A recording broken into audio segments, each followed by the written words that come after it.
Hey there, this is Ari Whitten, and welcome back to the Energy Blueprint podcast. This is the place to get all of the latest and greatest science around increasing your energy levels and overcoming fatigue. So today I have with me Jason Prall, and he's actually going to come over to my house, and we're going to sit in my backyard and film this interview. So it's a little bit unusual in that sense. Normally I'm talking to people through my computer. And it was nice to actually sit with him in person. And he's got some really amazing work that he's doing right now. He's got something documentary in the works that's going to come out very soon called the Human Longevity Project. And he actually just got back to San Diego, where he and I both live. And he just got back from traveling all over the world to these blue zone areas, which, if you're not familiar with this idea, blue zones are basically the world's healthiest and longest lived peoples in the world. And so they've created 5 of these, which are known to be these specific population groups that have this amazing longevity and have a very high proportion of people who live to 100, centenarians. And he's basically going around and finding older people and saying, hey, what are your secrets? And it's actually amazing to me that this documentary has never been made before, because it's such a great concept. I would have thought that something like this had been made, maybe 10 years ago, 20 years ago, but he's making it now. And it's phenomenal work. And I've had the chance to discuss in depth with him and on a number of occasions a lot of the details around this and just chat science and chat longevity. And he's doing some really fascinating work, and they've got some really fascinating findings. So I really enjoyed doing this interview, and I think that you're going to love the information here. And also, one other note here is, as far as the relationship between this and energy, you can think of the things which extend longevity as things which preserve energy production into old age.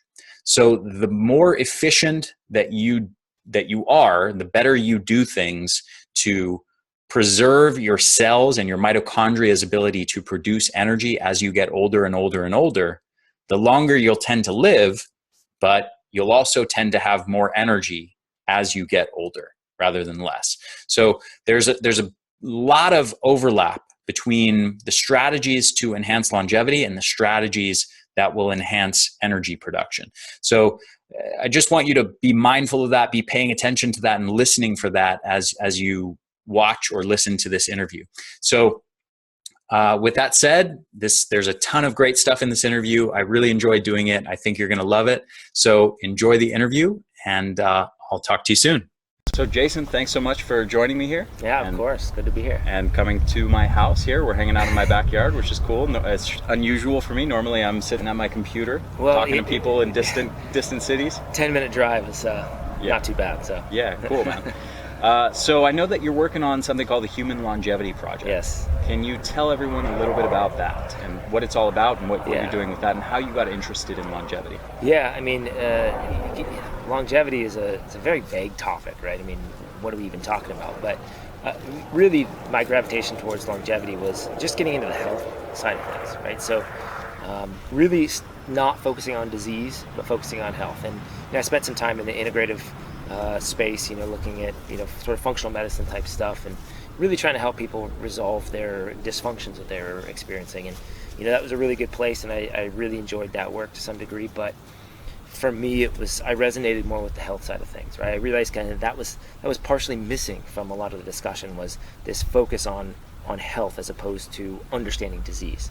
So, I kind of started to explore that a little bit more, and I thought, what better way to study health than looking at some of the healthiest populations that we have in the world that have sort of been identified and studied, somewhat anyway. And, I wanted to show what that looked like, because a lot of times we think about, what it's like when we get to 90 and 95, right? I talked to my parents and grandparents, like, I don't want to be that old, and I thought it's really interesting that we have this idea that we don't want to get to that age. And I think it's because what we see is between essentially 60 and on, people feel like shit, and they don't really function well in society, and they're partially excluded from society, from families, and there are multiple medications. And I think that's what we don't want. We don't not want to get to 90. We just don't want to feel like crap for 20 or 30 years, right? And so going to some of these places, Sardinia and Okinawa and Ikaria and Nicoya in particular, it's amazing when you see 90-year-olds or 95-year-olds or 100-year-olds and their ability to function. All of a sudden it's a little inspiring. It's like, that is what I want to be like. And I know with your work, with all the energy stuff, it's like you want to have that energy at 80 and 90, right? And you want to be able to function, especially from a cognitive standpoint, right? So, that's kind of what prompted this whole project. And, we're fairly deep into it. And I can tell you, what I thought I knew, it's a little different. There were some surprises along the way and some things that were reinforced, but when you're there and you're in these places and you're talking to these people and you're seeing how they live, man, the whole thing is a little bit different than I think a lot of the longevity discussions are about. So in what sense, what kinds of things were different? What preconceived notions do you think most people have that just didn't match up well with the actual experience that you found in these places? Yeah, I think, the diet is always a big one, right? So everybody's talking about the diet. What's the optimal diet? How do we eat for longevity? Well, there is no way to eat for longevity. The only way to really eat for longevity is to eat natural foods, to do so in a non-excessive way. Ideally you would cycle through these foods based on what might be the season of that area. So the diet is totally different than you might expect. Just to give you an example, to eat meat or not eat meat, right? To go paleo or not paleo, right? These type of things. The only common meat that every blue zone eats is pork. And pork's probably the most demonized meat that we have. But even with pork, they're not eating it, every week, right? They're generally slaughtering a pig every December or so. So, it's these type of things that when you're there and you're seeing it and you start to understand why they're doing this, that you understand that it's not, they don't have the same relationship to food that we have. So that was a big one. Exercise is another good example, right? As two guys who love to exercise, it's a fun thing, it's an active thing, we feel good when we do it, but these people were not exercising in the way we would think, right? They move all day. And one of my favorite quotes from one of the guys was, and this is really profound and simple, but it really spoke volumes to me. He said, growing up, years ago in my life, the body was active and the mind was still. He said, the problem now is the mind is so active and the body is still. Yeah. So it was really just movement. They were constantly moving, right? Walking 40 kilometers a day, right? To go do something, right? Deliver something or pick something up. Moving around in their gardens, with their shepherds. There's a lot of shepherds. So they were moving a lot. They weren't exercising. They weren't doing interval training. They weren't lifting heavy things. So that was really cool to see. But generally, it was the lifestyle overall. We all understood that they relax and they're calm and these things. But when you see how they really behave, it just sort of infiltrates you. You can't not fall in love with this sort of very serene sort of lifestyle. And it's not about taking breaks and relaxing and siestas and these type of things. It's just about enjoying the simplicity, right? And so that was a huge one for us to see was the enjoyment of the simple things in life. And if you look at our society, the exact opposite, right? All we want is the new, greatest, cool technological advancement that we want to play with or, use to hack something, right? So they have a different overall mentality. And it's not to say that we can totally go back to that mentality here, but we can definitely absorb some of those teachings and apply them in various ways in our modern world. Absolutely. So what were some of the most important takeaways as far as factors that you were able to see or maybe that they spoke about as contributing to their longevity? Yeah, I can say that each place sort of had different components that really contributed to their good health. And I think, let me say this first too, because, we're talking about longevity, but I think the important distinction that we need to make too, and really what this film is going to be about, is not getting to 110 and feeling like shit for the last 40 years of your life, right? Yeah. Through medications and biohacking and gene sequencing and, editing all kinds of genes. No, this is about health span, right? And so what contributed to their great health span varied. And for people maybe haven't heard that word, sure. Can you just define that and maybe clarify like what it means to live a long health span versus a long lifespan? Right. Yeah, it's a good point. And it is a huge distinction, right? The lifespan would, of course, be the total numbers of years that you live before you die, right? And that's wonderful. A lot of people are talking about getting to 120 or 150 or 200, right? You hear all these numbers thrown out there. But really the health span is kind of, I think, what we all want. We want to live healthy without support of medications and assisted things that would help us live a normal life. So good cognitive function, right? Good memory, good ability to move without pain and all kinds of issues. So it's really about just sort of living in a youthful state as long as possible, right? Mm-hmm. And so, I think a lot of people wouldn't mind living, having a health span of 100, getting to 100 in a very healthy way, and kind of dying having sex, right? Like that's a pretty good way to go out, right? Yeah. So as opposed to living to 120 and just eking by and not being able to move for the last 20 or 30 years of your life, right? So there's just a difference there. But so each place kind of had its own special components that contributed to that. But ultimately, when I asked all these centenarians and healthy 90-year-olds, some advice that they could give me on how to live a long, healthy, good life, I think it's 100% of them that said, you need to find peace with everybody around you. You need to have good relationships. Just don't have any issues with those around you. It's not about biohacking, right? Yeah, right. And like consuming what supplement they were going to take it. Yeah, no, it's a little different. But that's pretty profound, right? I mean, people from different cultures, and obviously living individual lives that, they don't get on conference calls and say, hey, what do you guys think? Right? This is just personal experience that they all kind of said the same things. So, when you hear it from the horse's mouth, you'd be pretty stupid to ignore that and go look at research instead, right? This is the wisdom that people are gaining that, to be honest, it's one of the things that we're losing here in the West. We're losing the wisdom from the elderly population because we kind of shove them in homes. We don't want to take care of them. We don't want to deal with them. They don't really serve a great purpose in society. They're slow drivers, right? All these things, and yet they have so much wisdom to share, right? And so it's really been pretty amazing to hear some of their wisdom that we can take to heart and apply, because we don't really have a ton of that opportunity here. Yeah. What did you get a sense, an experience of that when you were in these places of that community and that social aspect of their lives? Did you get some experience of that? What was that like? I mean, easily the most differentiating component in my mind.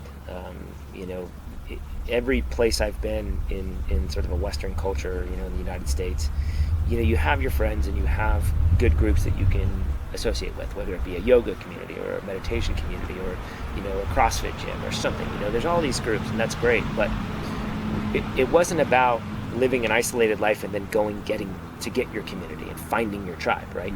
It really was about constantly surrounded by the people that are all working together and caring about one another, right? One guy said that he was, oftentimes when he would go to work, he would walk to work and he'd see a friend in a nearby village or in his village, and they would just sit and chat for like hours, and like they wouldn't go to work, right? I mean, this is what it was for them. And so the community really was everything. They have celebrations to bring people together. They work together as a community. They would help build things and create a better community as a community. And so, and they understood the value of it too. So this wasn't just by chance. They understood the value. They fostered it. It really was part of their culture. And so they live in small groups, but they all kind of work together. So, when you're there and you're in it, you feel it, you're a part of it. Oftentimes we would get invited in to random people's houses that they would give us all kinds of food and just treat us like family.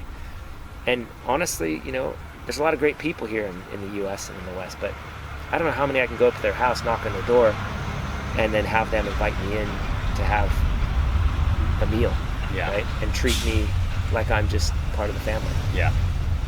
And we experienced this everywhere we went. Yeah. So very cool. Yeah. What other kinds of takeaways did you get in studying these different populations? Was there, beyond social aspects, were there any, very clear observations of lifestyle habits? I know you've kind of mentioned a few in passing here, but what were some of the other key ones? Well, I think one of the things the overall theme is they live in alignment with nature. Mm-hmm. They follow nature's rules.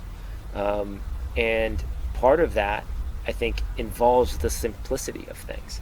So if you look at our lives here in the U.S., we've literally overcomplicated everything, right? How many people drive to a coffee shop 5 minutes away when they could just walk? But thing is that drive will save them time, which can be allocated towards making money or doing something else that will, right? I mean, what comes to mind, and I don't mean this negatively, but Tim Ferriss, right? He's one of these guys that, like, he's trying to maximize efficiency of everything he does. But if you carry that logic forward, you're maximizing efficiency of something so you can do something else. And then that something else you're doing, you're trying to maximize the efficiency of that so you can do something else. So you keep doing that, and you've maximized the efficiency of everything. You've done lots of stuff, but you've never really given yourself the time that you need. And what's the purpose of all that? Just to gain efficiencies? So that's one thing, is that there's no rush to do things. There's nowhere to go. There's nothing to do, right? The whole point of their lives is to live a good life. And so they literally are doing this the whole time. So they really simplify things. A lot of them have gardens. Obviously not having supermarkets in the way that we have them. They have little kind of farmers market type things and places you can go to get food, but most of them had food sources that were right there in their backyard. They all drink, other than maybe Loma Linda, but Loma Linda, which is not really a blue zone, to be honest. It's actually not a blue zone, technically. But they all drink. So whether it be Tsiparo or Uzo in Icaria, whether it be red wine in Sardinia, they all have alcohol. And they don't drink to get drunk or to party. Most of them drink as a digestive aid for their food, right? So they even are thinking a little bit differently about alcohol.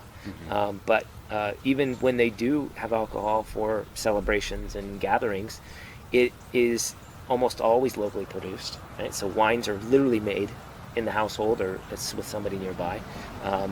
Same thing with Tsiparo and some of these other things. So it's a different relationship with that. They sleep well. I mean, I asked a lot of these people, because in these small areas like Nicoya, Costa Rica, they didn't have electricity 50 years ago. They just didn't exist. So I said, what'd you do after the sun goes down with no electricity? And they said, well, we had to sleep, right? So think about all the people with sleep issues right now. And firsthand with all the people you worked with and everything that you've looked at, poor sleep or lack of sleep fosters the dysfunctions and the illnesses. Oh, for sure, yeah. Right? Yeah, I mean, they say that poor sleep is the mother of all health issues. Right. Obviously, is it overgeneralization? It's not always the case, but I think it's a pretty bold and accurate statement, right? Yeah, I think it's accurate for the most part. Right. And so they didn't really have sleep issues, I asked a lot of them, did they have digestive issues? No, they didn't. They don't have some of these things that we have. So they didn't have the stress of trying to worry about that stuff, right? Of course, low stress in general is a commonality between all of them. But part of that comes down to the cultural aspects of what they're doing, the purpose that they have in their life, right? Purpose was a huge one. We talked to one guy who's 85 in Okinawa, and he's in like the city. He's not even in sort of the more rural, beneficial longevity areas. He's literally in the city of Naha, I think it was. And he's 85 and he's running a construction company and a couple other companies. And I asked him, I was like, when are you going to retire? And they said, kind of looked at me like, what are you talking about? This is what I do. I'm going to do this until I die. Yeah. And so, you start to realize that, okay, there's perhaps a little bit different of approach. on how people behave and what they spend their time doing. Most people in the U.S. spend their time making money to either support themselves and keep things, just provide a baseline income, or to earn tons of money and build things or whatever they want to do, but it's mostly to acquire things. And they don't really take that approach in a lot of these places. So, their whole way of operating is different, and they're finding things that are either purposeful for survival point of view or purposeful for what they really enjoy doing. Yeah. And so, we've kind of chatted about this, but finding your own purpose in your own life, it's like, how important is that, and how much better do you feel going about your day, working 14 hours? Yeah. It's a lot easier to work 14 hours when you love what you're doing, right? Yeah, absolutely. So, and I think this concept of purpose is an important point to drive home, and we were chatting about it before, but I think it's a big one. When huge. Like, you can't create health in. Let me put it this way: you can spend thousands of dollars taking supplements. Right. You can go find the best most coaches, optimal right? diet. You can hire all the best, most amazing, most knowledgeable people in the world. But if you don't have a purpose in life, you're just not. You're not going to get there to being optimally healthy. Right, and I think a lot of that comes down to sort of the subconscious emotional traumas.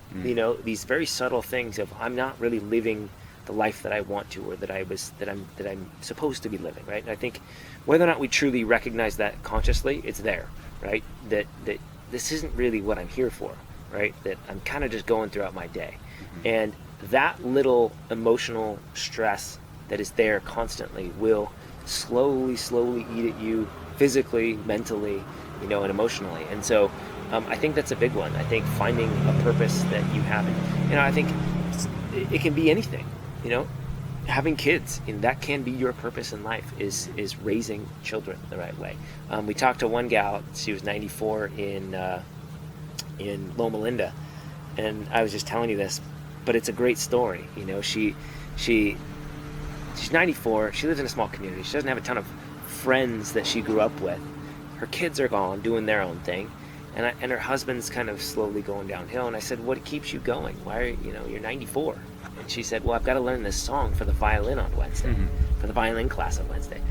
And for me, that was so powerful, right? We sort of glorify this idea of purpose, that it has to be this big grandiose thing, that we have to be sort of Steve Jobs-esque purpose in life. And really, at the end of the day, it can be so simple, so small, that it's just something to keep you going, something you're looking forward to doing. And for her, it was, she was really good. She's actually a pretty good uke player. She was good at the ukulele, and she was doing ukulele classes every Tuesday or something. But the violin, she picked up the violin, I think, at the age of 90 or 92. How many 90-plus-year-olds do you know picking up new skills, new talents, new arts, new whatever? Yeah. Pretty amazing, right? And so when we think about something like music, that's a great example of something that you're training the brain to learn a new skill. That is, one of the best cognitive enhancers you can ever imagine. Way more powerful than any supplement you're ever going to take. So, when we look at some of these things, she's enjoying it. It's a challenge. It gives her, something to shoot for and a sense of purpose. It brings her together with people that she can learn with and have fun with as well, right? So you can knock out, 5 or 6 big things that can contribute to health with one little thing. But if you're afraid of taking on new things and failing and not, being successful with something when you pick it up, you're missing out on a lot of things. It's a lot more powerful than taking a pill. Yeah, there's actually research showing that having a purpose in life affects your genetic, your epigenetic expression. Absolutely. The expression of your genes, and I know they've measured mood and lifespan, and all these things have been connected to this purpose in life. And I think on a more plain, kind of non-technical, non-scientific level, there's this kind of concept that I've thought about, which is when you don't have a purpose, when there's nothing, in Ikigai, the concept in Okinawa is this reason for being, I think is the more proper translation of it is, what's your reason for being? And it can change, like you were getting at it. It doesn't have to be this big vision of your life. You have this one purpose. You're going this way, right? It can be, this week, my Ikigai is that I got to learn the violin, or that I go to my granddaughter's, performance or whatever, and be there to love and support my granddaughter. But What I was going to say is, I think when you don't have that, when you don't have any more reason for being, I think that it may send a signal to your genes that's almost like you're done. Let's move on. You've completed. Time to wind this life down. Yeah, you've completed your role here as this organism, and like there's no more reason for you to continue to be alive, and for us, the cells of your body to continue to produce energy and allow you to keep on breathing and doing whatever you're doing. Right. At this point, you're just taking up useful resources for the rest of the population. And I'm saying this in a harsh way, so for anybody that doesn't have a sense of purpose, like, please forgive me. But this is just an idea that I had floating around in my head, that maybe our bodies just don't care to go on living when we don't have a sense of purpose. Well, I think you're right, and I think it aligns with this idea of there's lots of research showing that when cancer doctors diagnose somebody with cancer and say you've got 6 months to live, well, they got 6 months to live. The mind is amazing. I mean, we don't even know what it is, right? I mean, I'm not talking about the brain, I'm talking about the mind, right? And what is a thought, right? What is an emotion? We don't really have strong definitions for what these things are, but I can tell you that there is a lot of research and there's a lot of understanding around this, particularly in various spiritual communities and teachings and this type of thing. But that stuff is powerful, and it's literally sending the messages to our body to either heal, to stay sick, right, or to kind of wind down. And I think the thing about purpose for me is it takes courage, right? At the end of the day, everybody has a purpose. They may have not feel like they found it, but really I think what's happening that we're seeing is that people are ignoring what they're being told. In other words, we're getting messages all the time. We have certain thoughts, we have certain dreams, we have certain ideas of what we want to do, but we don't do them, right? For whatever reason. We're afraid that we're not going to make enough money. We're afraid that somebody's going to think we're stupid. We're afraid that we're going to fail. We're afraid we're going to succeed, right? All these things that we have these little instincts about, like, I kind of really want to do that. I don't know why, I just want to do that. But the culture's telling us not to do it, or we're telling ourselves not to do it, and we don't do it. And we keep doing the things that we're doing because we're either good at it, or it's easy, or I'm safe, and those are the things that I think prevent us from following our purpose. Following your purpose is easy. It's literally the easiest thing you can do because it's literally just letting go. But we hold on to these things, and so I think it is that sort of conflict, this wrestling in the mind that is creating such turmoil in the body that it's going to manifest in something. There's so much research backing all that up. And we don't fully know how it works, but I can tell you from the research and then seeing it live, and then the feeling, right? When you kind of follow your passion for the first time, it's like, God, this is what I'm supposed to be doing. It feels so good. I can work forever. I don't need to sleep, right? It's like, and it's funny, you find all these people that literally don't sleep, and it's like, that can't be good for your health. But when you have such a passion for something, perhaps we can actually override even things like sleep, to some degree.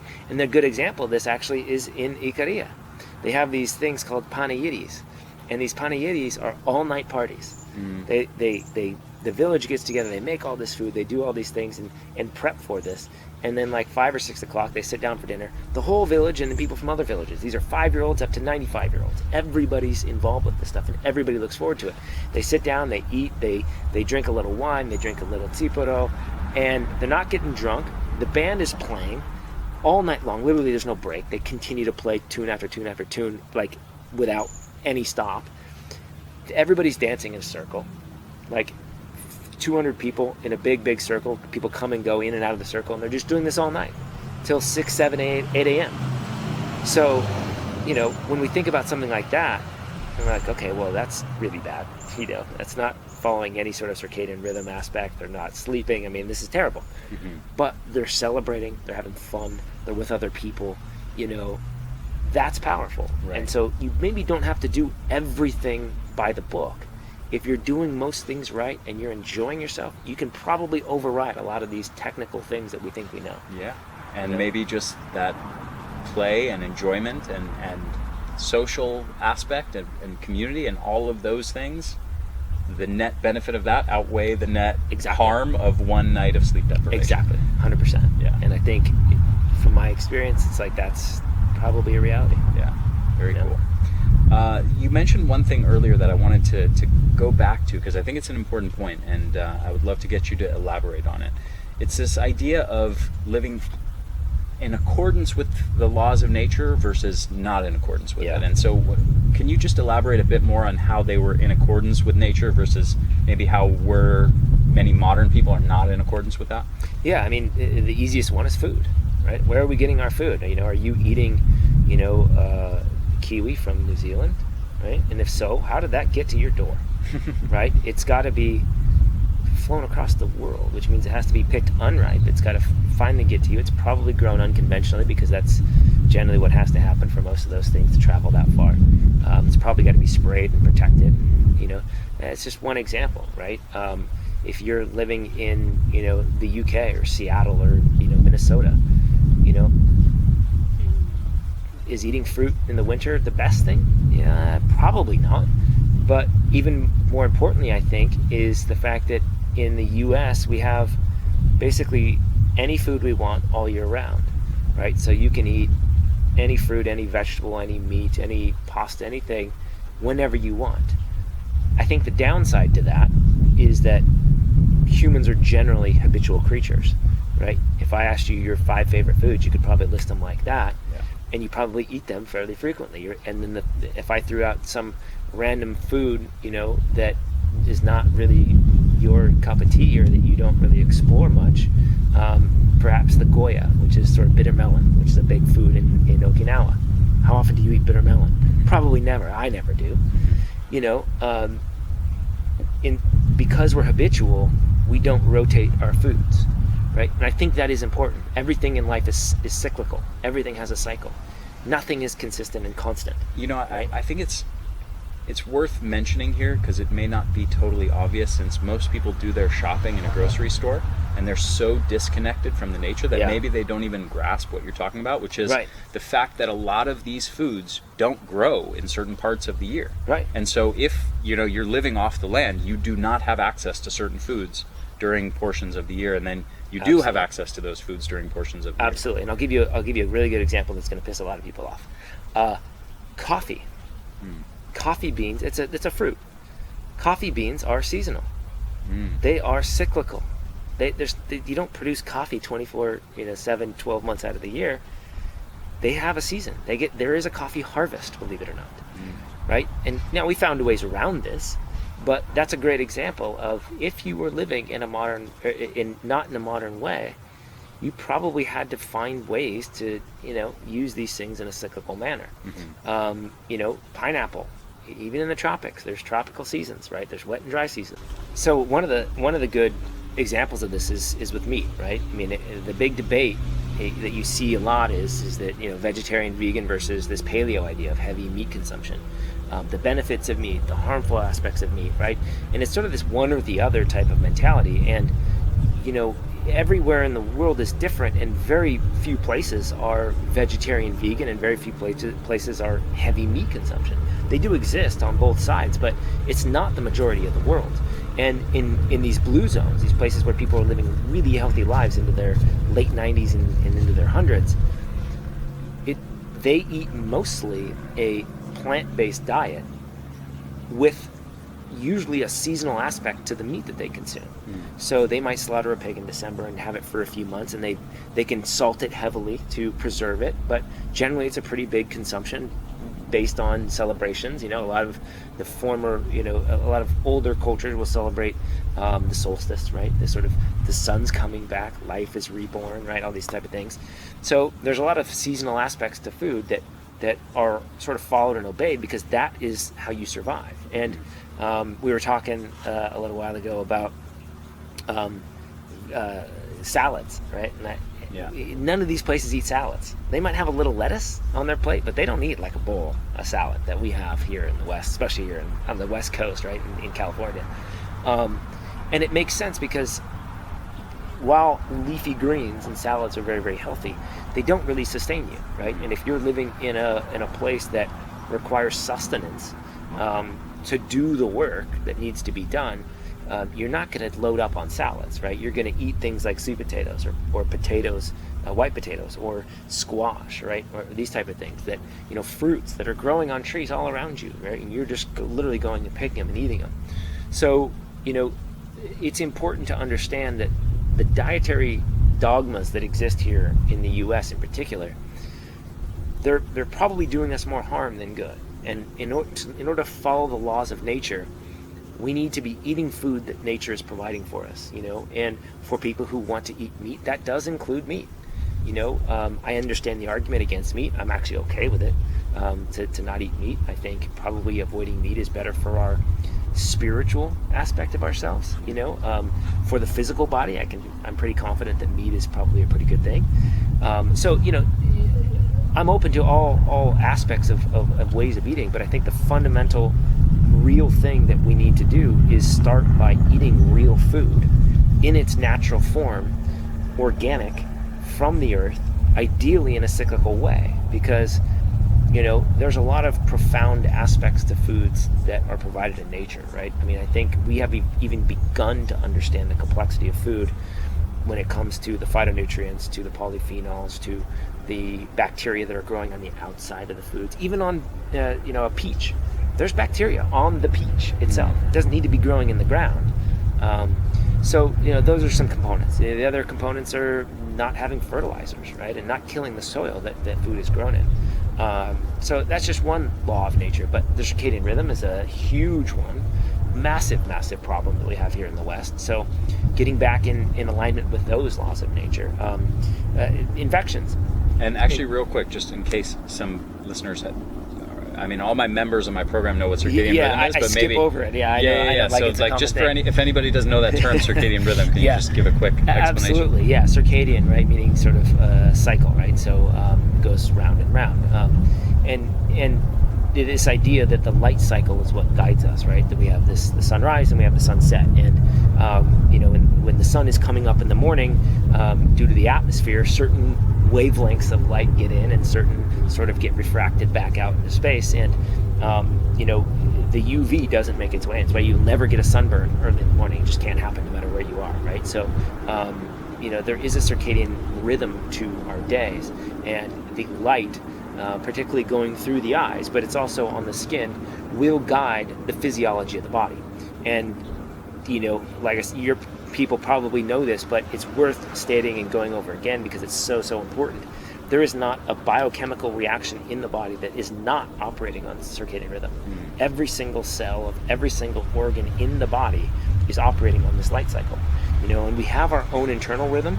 I think it's estimated at about 24 and a half hours, something like that. And the sun is kind of the thing, and not only the sun, the darkness too, right? The sun and the darkness work together, but they are keeping us on sort of a daily rhythm. And so this is important. I can give you one physiological example of this. I was looking at a research paper that was looking at thyroid function with regard to circadian rhythm. There are over 1,000 genes in the thyroid alone that have to do with the thyroid alone that get upregulated or downregulated based on the light cycle. Yeah. That's just one organ, right? When we talk about the liver, the heart, the brain, right? All these things, the sexual organs, all these things operate on this light cycle. And it's also why the thyroid gets downregulated in the winter, because the light cycle is a lot different than it is in the summer. So slow down the thyroid, slow down the energy metabolism. All of a sudden, hypothyroidism is a normal thing. We don't need to worry about it if we're operating in the way that we're supposed to, right? When we're not, and the thyroid's slowing down for other reasons, perhaps too much oxidative stress, perhaps our light cycles are messed up, too much stress, then that's going to happen. So you start to realize that all the problems that we're seeing in our sort of modern way of living are essentially due to this deviation from the laws of nature. And part of this has to do with the self, right? Lack of love and appreciation and gratitude for the self, right? We always talk about love as this sort of outward projection or compassion being an outward projection, but very few, sometimes we forget that we need to love ourselves. We have to have compassion for ourselves. So another thing that is a law of nature, right, is this idea of love and this sort of component of love that has to do with just the general aspect of the universe. And so I think it's so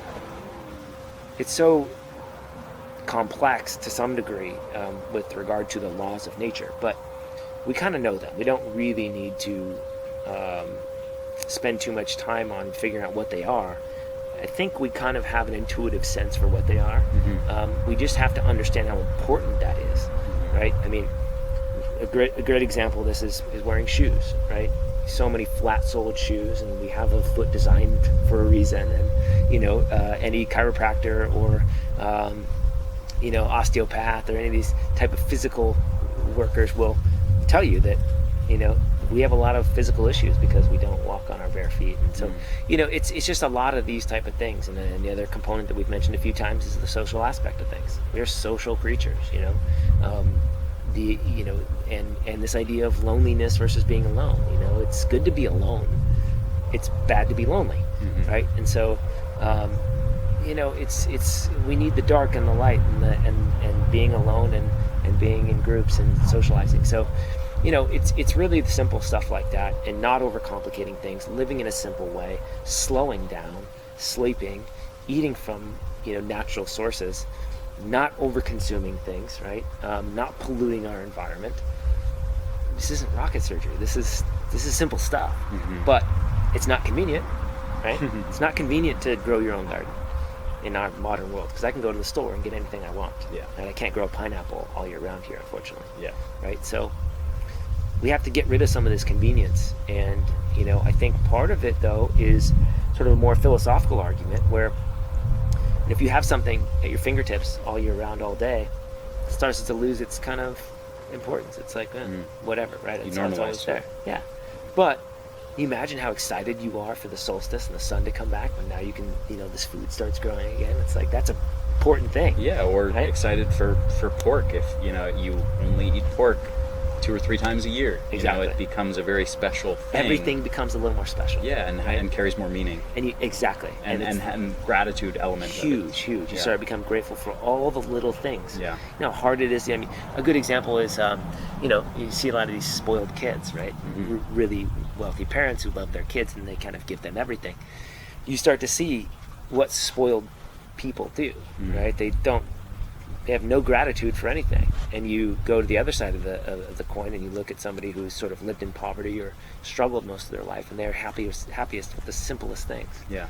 Very simple things. Yeah. I think one of the worst things that can happen to us as humans is to normalize to abundance and like just a life filled with good things, and then to normalize to it and not appreciate any of it. 100%. And I think even this has been known by people for a long time, that the Stoics in ancient Greece had practices to guard against them, right, from getting to that place psychologically. So they would remove themselves from their life of comfort and luxury and abundance, and like go sleep on the floor and go out in nature and not have the insulated rooms and and all the comforts of the modern world. They'd intentionally separate themselves from that from a period of time to reset themselves psychologically, so that they can come back to their situation with more gratitude. Absolutely, and goes back to Buddhism as well, right? Sleeping on sort of low, sort of non-extravagant beds, and sort of this restriction of a lot of the glamorous things, right? The Buddha himself sort of left this life of luxury to go out on his own and experience the real world. So I think, unfortunately, because we have been sort of blessed with all this comfort and luxury and safety, of our modern world, and we have to now intentionally sort of take steps to restrict things, to perhaps give things away and support other people, right? It's part of one of the downfalls of sort of capitalistic mindset of me versus you. We live in a world of scarcity, right? I need to hoard and save. I need to progress. It's always this competitive type of thing, and not to get into sort of economic debates, but there is a consequence to that carries over to the rest of our lives. That I think when you go to some of these places that I'm talking about, it doesn't exist. They don't have competition. They don't fight over resources. They work together to foster resources that are sufficient to satisfy their needs. And it doesn't get any more basic than that. And I can tell you, they're not missing out. They don't care about the latest technology. You know, they just don't really have a need for it. So it's a really fascinating thing that in our world, you know, we talk about the dangers of electromagnetic fields and, you know, having your computer and being too tied to your computer or your phone.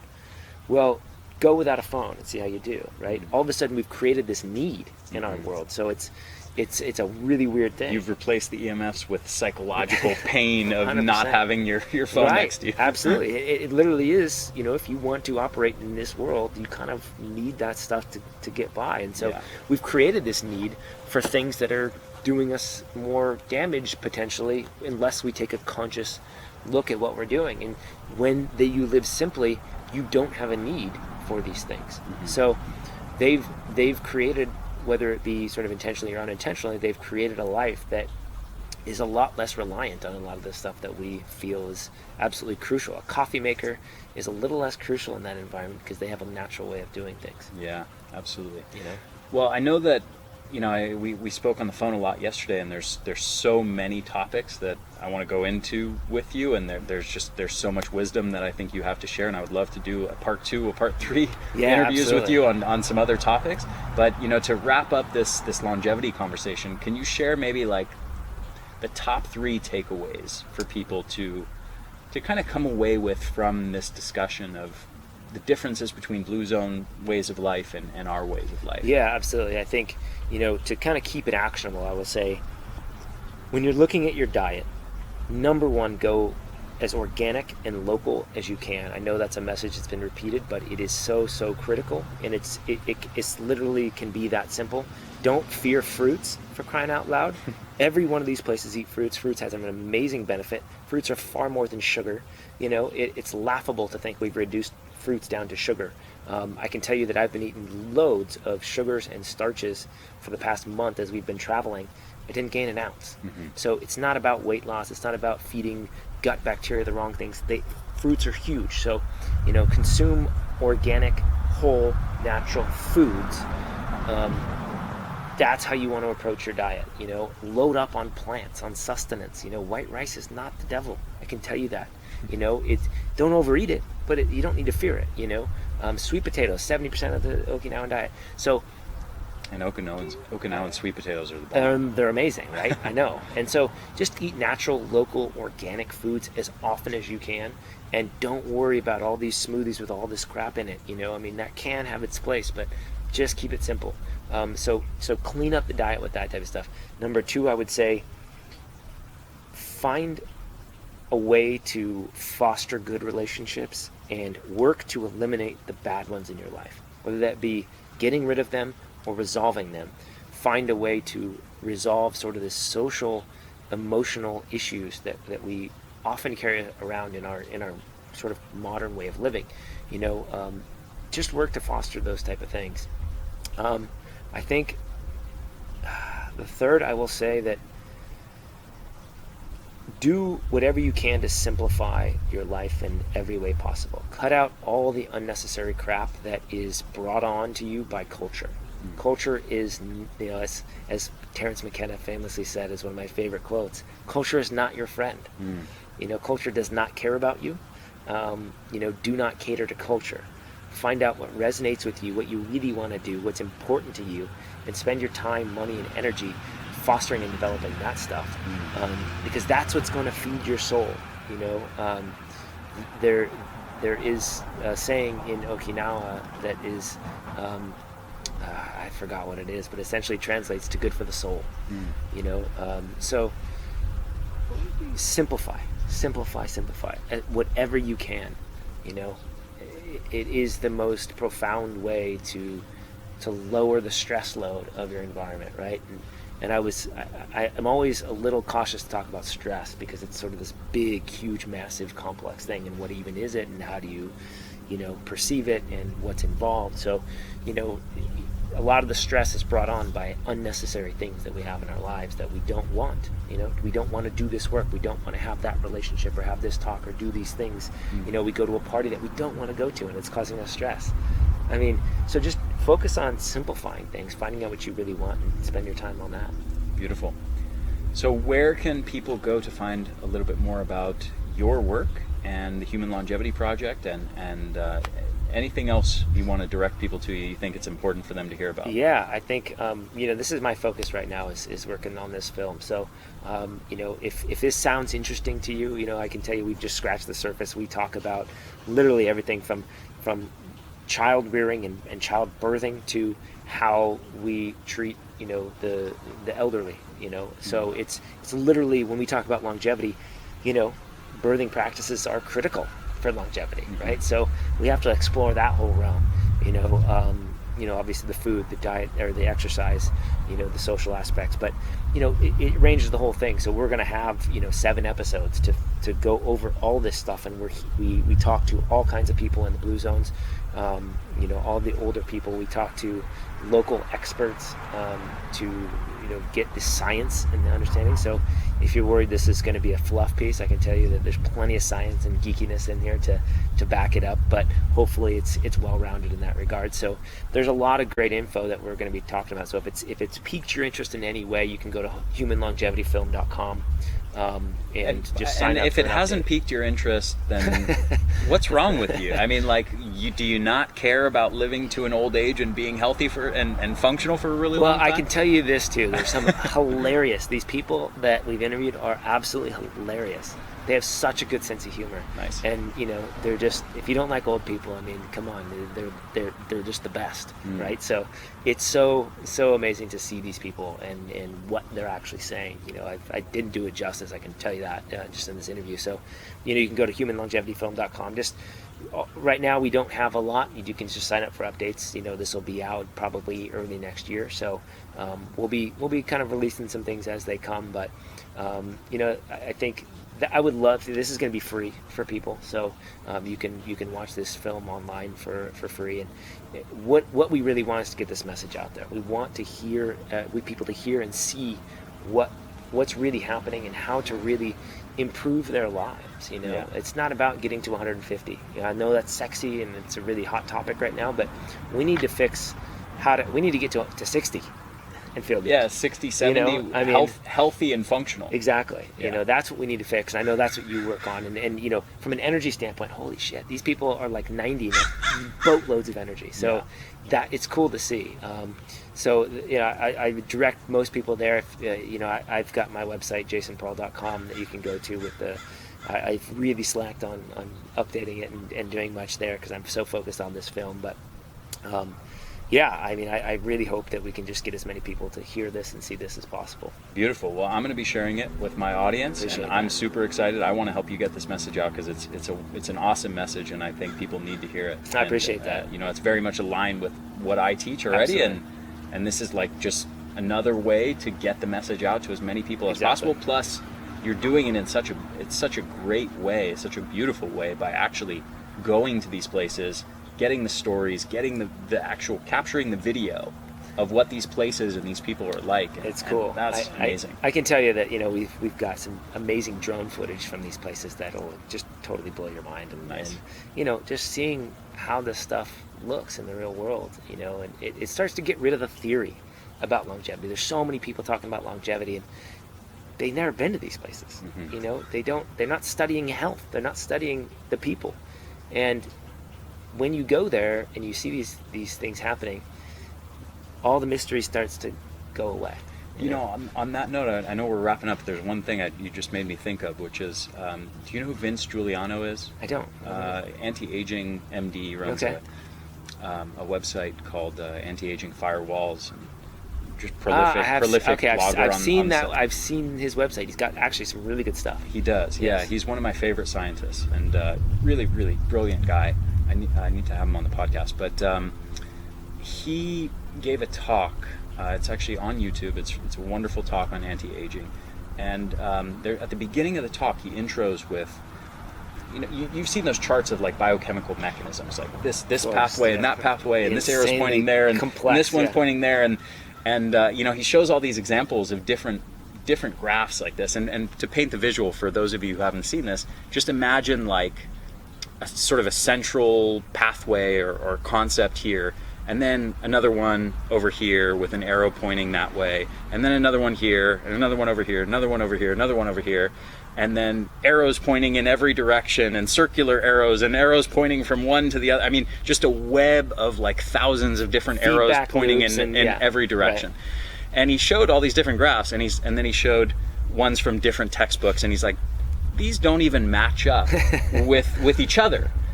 And then he makes the point that, you know, actual aging scientists, the guys who are studying this stuff, they generally know about like just this, you know, if this is kind of the central bubble and this is one little area, they generally know like one little bit over here. Right. But even these guys who are doing full-time anti-aging stuff, they don't know about all these other pieces of research. Absolutely. And so they're looking at this little sliver of the pie, and they're absolutely experts, they're brilliant in that little sliver of the pie, and they know a hell of a lot more about that sliver than I do and than you do, but they're not looking at the big picture. Yep. And what you're doing is a totally different thing, a totally different paradigm of how we need to approach understanding health and longevity. Right, and we've talked about this, right? When you start looking inside the body from a biochemical, physiological perspective, you get intrigued and you learn some things, and then you have some questions, and then you get those questions answered, then 10 more things pop up from that, and then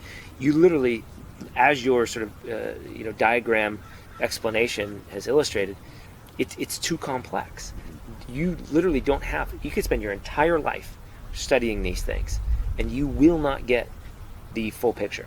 You won't arrive at the actual strategies that are being used by populations to... Absolutely. You know There's what I mean? too many things going on inside the body that if you try to pinpoint one thing or 10 things or 100 things or a million things, it's not enough. So, you know, it kind of goes back to the philosophy that I've had to adopt with the way physiology is to view the body as a perfect black box, as perfect as it can be, to do the functions that we want it to do. You just change the inputs to that black box. You trust that the body's doing what it's supposed to do in its infinite complexity. And when I say infinite, I mean infinite. It's probably an infinitely complex thing. But if you step outside of that real quick, the simple aspects to what's being put into the box, you know, good relationships, good food, you know, aligning with the natural rhythms of life, good thoughts, good energy, love, compassion, all of a sudden, you know, you get down to maybe 24 things that you have to do in the right way. So it's important to look at this stuff. It's cool. You know, we're learning a lot. I'm sure it will be of value in some way. But for the individual looking to better their lives, to live in a healthier way, you can't focus on that, because tweaking a biochemical reaction will never give you the purpose that you need. So if you don't have purpose and you go try to tweak your biology, what good are you really doing? Now you're living 130 years with no purpose, right? Now you're living 150 years, you know, in this disarray, or, you know, if you're doing things to the environment, you're not living in harmony with the environment and with the natural laws of things, and you're adding destructive components to the world. Now you're just doing it for longer. This is not what we want. We need to fix our environment, fix our social environment, fix our way of life, and live better. And that not only will make us happier individually, it will improve the collective consciousness. It will improve the environment. That is the answer. It is not in the technology or in the biochemistry. That's just the stuff that's happening. We got to fix everything around us, you know, to fix it. I mean, it's all a problem, right? I mean, we were talking about the leaf blower over here before. You know, obviously with this interview, we can't have all this stuff. That is a perfect example of not living in alignment with nature. And I'm not demonizing this stuff. You know, we all kind of do this stuff. We all drive. I say every time I hear one of those things that they are the worst invention. It's and crazy. That whoever invented that should be shot. Right. Because, I mean, it's absolutely out of harmony with nature. It's like, I'm going to clean up this thing that's dirty by polluting the air, and not only creating air pollution, but also creating noise pollution at the same time. And there's research on both of those things that they're extremely harmful to health. Absolutely. So it's completely out of alignment with nature. And you're removing the natural components to fertilize the earth, and then you're going to go get some other fertilizer probably that's chemical. So again, you can see the snowball effect, right? I mean, cars are another good example. I see when I was living in Santa Monica, a really wealthy area, I saw lots of lawns with the sort of the plastic turf, like the the new field turf as grass, and they think, oh, this is wonderful. That way I don't have to water it. And I'm like, yeah, but do you know how much oil and plastic and crap that it's going to take to bake that? Whereas you could just leave your lawn brown, it's fine. But I know it's not socially acceptable, right? Again, culture not your friend. So these are all the things that we have to re-look at in terms of longevity. It doesn't seem like that's the things that we should be looking at, but it is. Those are the important things, because if we can fix all that stuff, we can start living with purpose, living a more relaxed, comfortable social environment, finding a way to live more simply, not use these resources like they're infinite, that's how we live longer, that's how we improve everything. So, I don't think the answer is in the biochemistry, it's not in the biophysics, it's not in the technology that's coming, that's going to, I know there's lots of people out there in the high-tech space in Silicon Valley looking at longevity. It's a hot topic right now. But gene splicing, gene editing, mitochondrial gene editing, all these things that we're doing, does that sound like it's in alignment with nature? No. Not so much. Right? So what happens when we start editing and splicing genes? We start creating a world where now we're even less grateful for the things that we're doing. Now we have less consequences for doing the wrong thing, right? In other words, I can screw up all this stuff and then I can just edit some things. Right. That doesn't sound like a very sustainable model to me. And potential for the leaf blower effect, which is fix one problem, create two more. Right, exactly. 100% agree. So again, you just have to sit down and think about some of this stuff for a little bit, and you start to realize that those cannot be the answer in and of themselves. I'm not saying we shouldn't, explore those technologies or explore those things, but the first thing we have to do and ask ourselves, is this in alignment with nature? And if not, is there a possible consequence that we might be suffering, as a result? So you have to, I have yet to find an example of anything that violates the laws of nature that is a good thing down for the long term. Yeah. We might be able to get away with it for a while, but I've yet to find anything, and I can't even imagine an argument that would suggest that violating the laws of nature is a good thing no matter what. Yeah. Right? I think that's, the big takeaway from this talk is really reconsider what nature is all about, and what the messages from nature, and how you should live in harmony with nature, and consider, after watching this, how you can go about reconnecting with nature and living in accordance with the laws of nature. Well, and think about what if everybody did that, right? Everybody in their family and their own personal life. I think the real key is just to simplify it, right? And not make things too complex. And when you do that, your entire emotional construct changes, your mental construct changes, and you live in a little bit more of a content way, and you're just more grateful for the very simple things. So, I think that's really what this film is sort of doing. We're trying to show that it doesn't take all these things to live happy, healthy, and a long life. It really is basic, and we just have to change our priorities a little bit. Beautiful. Well, I think that's a good note to end on. Absolutely, yeah. Thanks for having me. Yeah, thanks so much, man. It's been An good. absolute pleasure to have you on, and like I said, I know you have so much more to share, and we can get into so many other areas in the science and geek out on mitochondria and chronic infections and some of the testing around different biomarkers. I mean, there's a lot of the stuff we talked about on the phone last night, and there's a lot of good stuff that I would love to share with my audience that you're doing, and I think we got to have you on for a part 2, part 3. I would love it. I mean, we geek out so much. It's comical, but having you 10 minutes away has been great. So again, I just hope we can get all these messages out there, because we're all kind of working together. We all have the same message. It's just kind of delivered in a little different way. So I appreciate everything you're doing, and thanks for having me on. Yeah, thanks so much, brother. And the site that they can go to again it's humanlongevityfilm.com. Okay, humanlongevityfilm.com. And if you're signed up for that, that's a good idea. I'll also be sending it out to everyone who's on my email list. So Perfect. you're going to get it hopefully in both places. That's great. And I can tell you that if you do sign up for updates, we are not going to hammer you with emails left and right. I've been on those email update lists, and it's too much sometimes. So we're very cognizant of that. We really just want to keep people posted as things develop, and it's a very sort of casual thing right now. So awesome. I hope more people can check it out. Awesome, man. Well, thank you again so much. Of course. It's been a pleasure. Thanks, Harry.